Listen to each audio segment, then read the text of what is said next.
Terkadang kita mohon maaf, ibu-ibu nih sering baru beres nyuci. Sekarang ini kan lagi musim hujan, ya. Beres nyuci, tiba-tiba dia ngejemur di luar. Beberapa detik kemudian, beberapa menit, tiba-tiba turun hujan. Pas turun hujan, berbarengan dengan dia sedang melaksanakan sholat zuhur. Baru 1 rakaat lagi. Masya Allah, ya. Baru 1 rakaat melaksanakan sholat zuhur, tiba-tiba bunyi suara turun hujan, gericik-gericik. Baik, yang sekarang yang ingin kami tanyakan, ibu, ayah, bunda, apakah lanjut melaksanakan sholat ataukah berhenti ngangkat jemuran dulu? Ini Masya Allah. Oh Ustaz, ngangkat jemuran dulu Ustaz, dia katanya, Masya Allah. Baik, awas.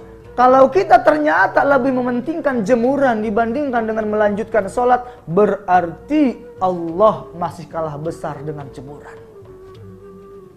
Selanjutnya apa? Sering misalnya ibu-ibu di rumah lagi goreng ikan, mau menantikan suami pulang kerja, ya.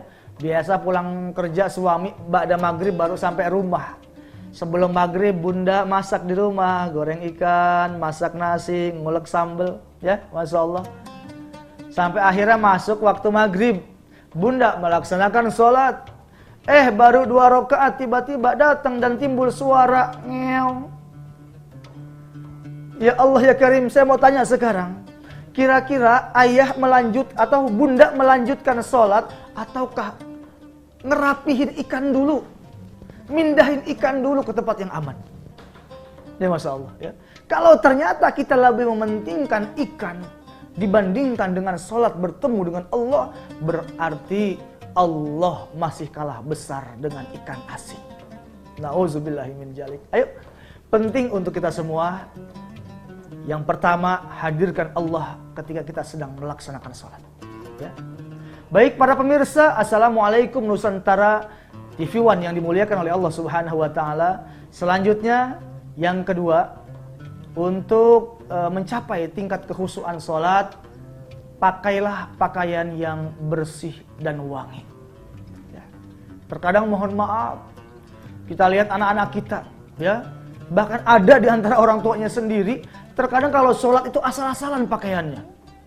Kalau mau ketemu direktur, atasan rapi, pakai kemeja, yang paling cakep.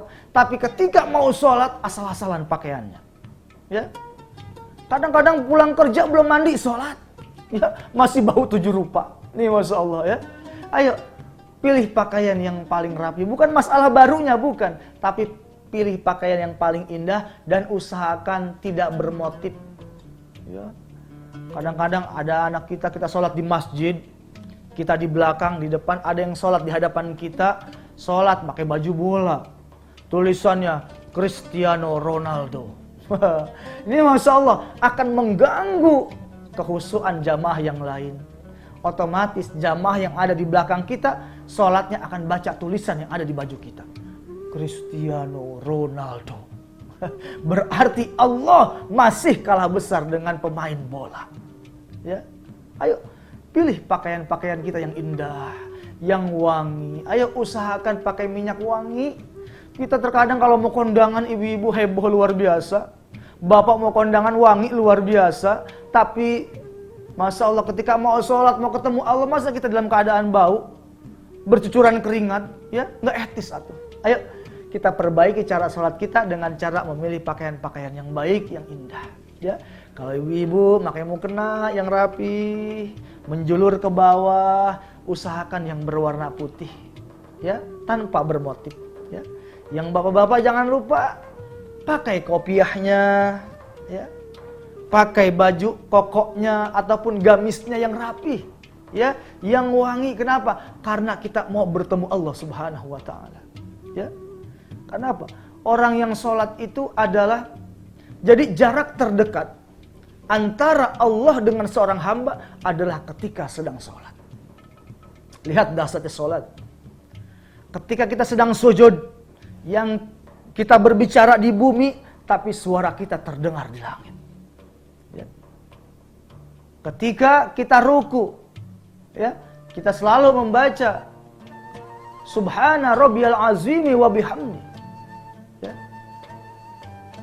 kita memuji Allah Subhanahu wa taala dengan kemahaagungannya dan maha kemuliaannya.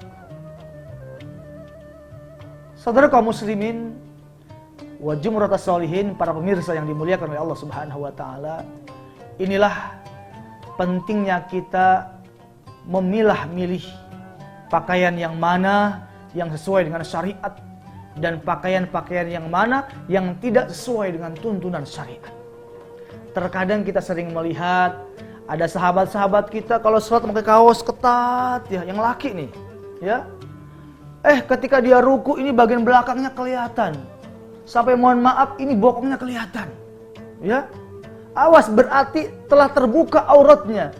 Dan salah satu pembatalan sholat adalah ketika terbuka aurat. Jadi ayo buat para ayah nih yang suka pakai pakaian-pakaian agak ketat gitu ya, kaos-kaos, kalau ketika sholat mah ayo diganti atuh. Ya. Pakai baju kokoknya, pakai yang agak panjang gitu ya, supaya apa? Ketika kita sholat, pas ruku ataupun sujud, ini bagian belakang kita nggak tertarik ke atas. Kenapa? Karena kalau bagian belakang tertarik ke atas, maka otomatis aurat kita terbuka, maka batal sholatnya. Ya.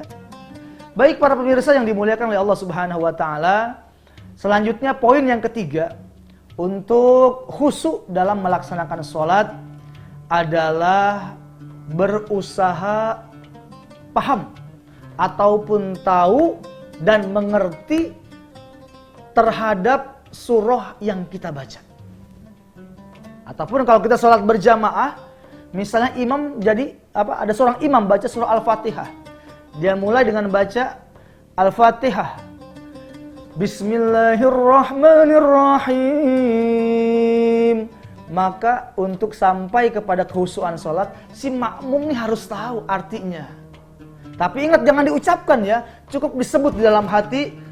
Bismillahirrahmanirrahim.